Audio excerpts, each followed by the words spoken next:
भारत में हर त्योहार और पूजा का अपना महत्व है और उनमें से एक विशेष पर्व है तुलसी विवाह। यह पर्व जो विशेष रूप से दीपावली के समय मनाया जाता है, न सिर्फ धार्मिक दृष्टि से महत्वपूर्ण है, बल्कि यह प्रकृति और जीवन के चक्र से भी जुड़ा हुआ है। तुलसी, जिसे विष्णु प्रिया भी कहा जाता है, धार्मिक और आयुर्वेदिक दृष्टि से अत्यंत पवित्र मानी जाती है। इस दिन तुलसी के पौधे का विवाह भगवान श्री विष्णु से कराया जाता है और यह परंपरा समर्पण, श्रद्धा और संतुलन का प्रतीक है। आइए इस विशेष अवसर पर हम जानते हैं कि किस प्रकार तुलसी विवाह के इस पवित्र आयोजन से घर में सुख, समृद्धि और शांति का वास होता है। प्रत्येक वर्ष कार्तिक मास में शुक्ल पक्ष की एकादशी तिथि को भगवान विष्णु के विग्रह स्वरूप शालिग्राम और देवी तुलसी का विवाह किया जाता है। इस दिन को देवउठनी एकादशी या देवोत्थान एकादशी या प्रबोधनी एकादशी के रूप में जाना जाता है। हिंदू धर्म में तुलसी विवाह का विशेष महत्व है। ऐसी मान्यता है, तुलसी विवाह कराने से माँ लक्ष्मी और भगवान विष्णु जी का आशीर्वाद प्राप्त होता है। जीवन में दरिद्रता कभी नहीं आती है और संपन्नता बनी रहती है।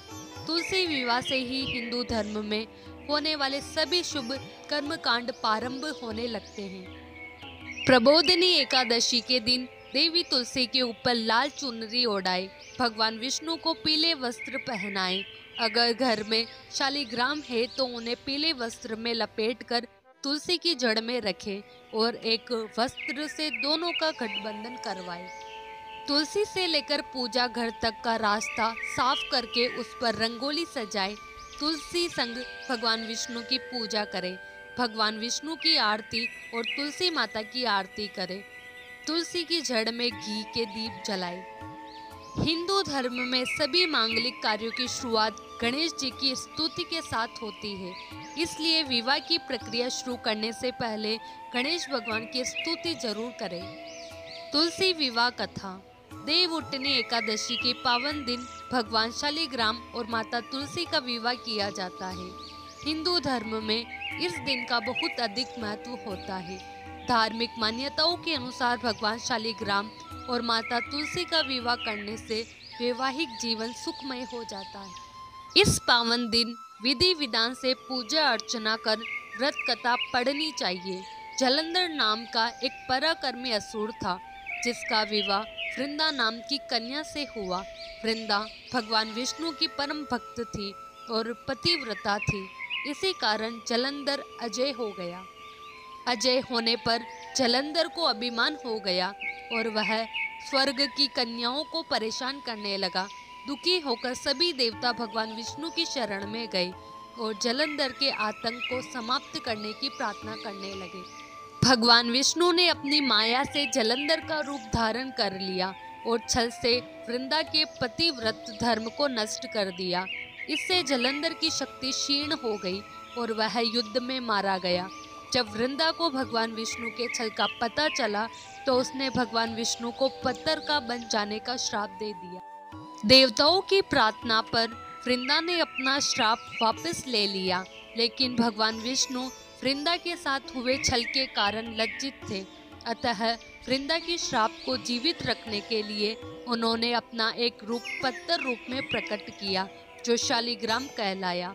भगवान विष्णु को दिया श्राप वापस लेने के बाद वृंदा जलंधर के साथ सती हो।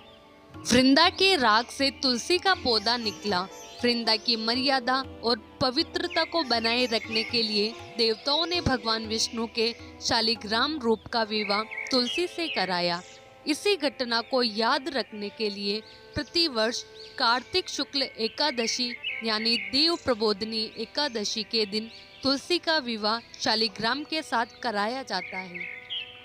शालिग्राम पत्थर गंडकी नदी से प्राप्त होता है। भगवान विष्णु ने वृंदा से कहा कि तुम अगले जन्म में तुलसी के रूप में प्रकट होगी और लक्ष्मी से भी अधिक मेरी प्रिय रहोगी। तुम्हारा स्थान मेरे शीश पर होगा। मैं तुम्हारे बिना भोजन ग्रहण नहीं करूँगा। यही कारण है कि भगवान विष्णु के प्रसाद में तुलसी अवश्य रखी जाती है। बिना तुलसी के अर्पित किया गया प्रसाद भगवान विष्णु स्वीकार नहीं करते हैं। एक साफ कपड़े में नारियल लपेटकर कलश के ऊपर रखे, तुलसी के गमले पर घेरू लगाए और उसके समक्ष घी का दीपक जलाए। तुलसी के गमले की मिट्टी पर गन्ने का मंडप बनाए, उस पर सुहाग का प्रतीक लाल चुनरी ओढ़ाए। तुलसी विवाह विधि। जिन लोगों को तुलसी विवाह कराना है वह नहा धोकर साफ वस्त्र पहनकर तैयार हो जाए। जिन लोगों को तुलसी जी का कन्यादान करना है वह व्रत रखे और कथा जरूर श्रवण करे।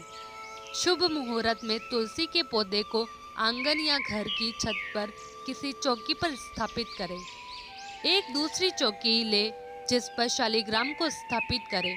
चौकी पर अष्टदल कमल बनाकर उस पर कलश स्थापित करें। कलश पर स्वास्तिक बनाए और उसके ऊपर आम के 5 पत्ते रखें। फिर तुलसी के गमले को साड़ी लपेटकर उन्हें चूड़ी पहनाकर दुल्हन की तरह उनका श्रृंगार करें। शालिग्राम जी को पीले वस्त्र पहनाए। तुलसी और शालिग्राम को हल्दी लगाए। बनाए गए मंडप पर भी हल्दी का लेप लगाए। सबसे पहले कलश और गणेश जी की पूजा करनी चाहिए। इसके बाद माता तुलसी और भगवान शालिग्राम की धूप, दीप, फूल, वस्त्र, माला अर्पित करें। इसके बाद तुलसी मंगाष्टक का पाठ करें। हाथ में आसन सहित शालिग्राम जी को लेकर तुलसी जी की 7 बार परिक्रमा करें। इसके बाद भगवान विष्णु और तुलसी जी की आरती उतारे, भोग लगाएं। इन बातों का ध्यान रखें। अखंड सौभाग्य और सुख समृद्धि के लिए हर सुहागन स्त्री को तुलसी विवाह जरूर करना चाहिए। पूजा के समय माँ तुलसी को सुहाग का सामान और लाल चुनरी जरूर चढ़ाना चाहिए। तुलसी के गमले में शालिग्राम को साथ रखना चाहिए और तिल चढ़ाना चाहिए। तुलसी और शालिग्राम को दूध में भीगी हल्दी का तिलक लगाना चाहिए। पूजा के बाद किसी भी चीज के साथ 11 बार तुलसी जी की परिक्रमा करने की परंपरा है। मिठाई और प्रसाद का भोग लगाना चाहिए। आज का यह पवित्र अवसर तुलसी विवाह हमें जीवन में श्रद्धा, प्रेम और समर्पण की सच्ची परिभाषा सिखाता है। तुलसी माता के साथ भगवान श्री विष्णु का मिलन हमें यह संदेश देता है कि हर व्यक्ति को अपने कर्तव्यों और धर्म के प्रति निष्ठा रखनी चाहिए। जब हम तुलसी माता के साथ इस पवित्र विवाह में शामिल होते हैं तो यह केवल एक धार्मिक अनुष्ठान नहीं बल्कि एक आंतरिक शांति और संतुलन की खोज होती है। यह समय है अपने जीवन में अच्छे कर्मों और सकारात्मक ऊर्जा को लाने का। तो इस शुभ दिन पर हम सब मिलकर प्रार्थना करें कि तुलसी माता हम सभी के जीवन में प्रेम, सुख और समृद्धि का आशीर्वाद दे।